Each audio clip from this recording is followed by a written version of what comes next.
Des images impressionnantes dans la suite de ce journal. Des funambules, ou plutôt des highliners, sont décidés de s'attaquer à l'atomium. Un câble légèrement distendu a été placé entre deux boules de l'atomium. L'occasion de découvrir une discipline plutôt vertigineuse. Kamel Azouz.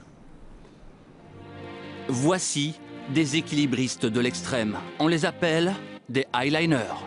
Aujourd'hui, ils sont une dizaine à défier l'atomium. Leur folie, évoluer sur une sangle large de 2,5 cm à une hauteur de 70 mètres. Il s'agit pour eux de dompter l'équilibre en altitude, mais aussi les caprices d'une sangle moins tendue que celle des funambules. Autant dire que ça balance.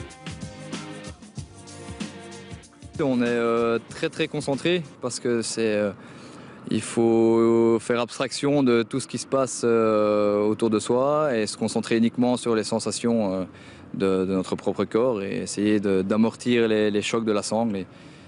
Et voilà, je ne vais pas dire faire qu'un avec la sangle, mais c'est un peu l'idée, oui. À l'origine, cette discipline qui est née aux États-Unis s'appelle le slackline.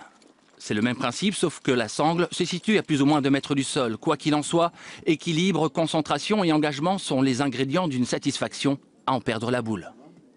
Se retrouver dans des endroits comme ça et un peu inaccessibles, faire des trucs uniques.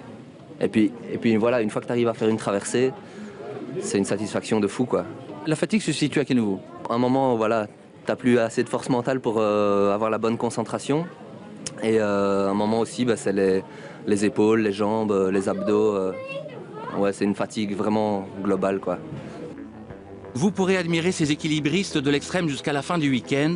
Et si l'envie vous prend, une sangle sera installée cet après-midi au pied de l'atomium, à une hauteur bien sûr accessible à tous.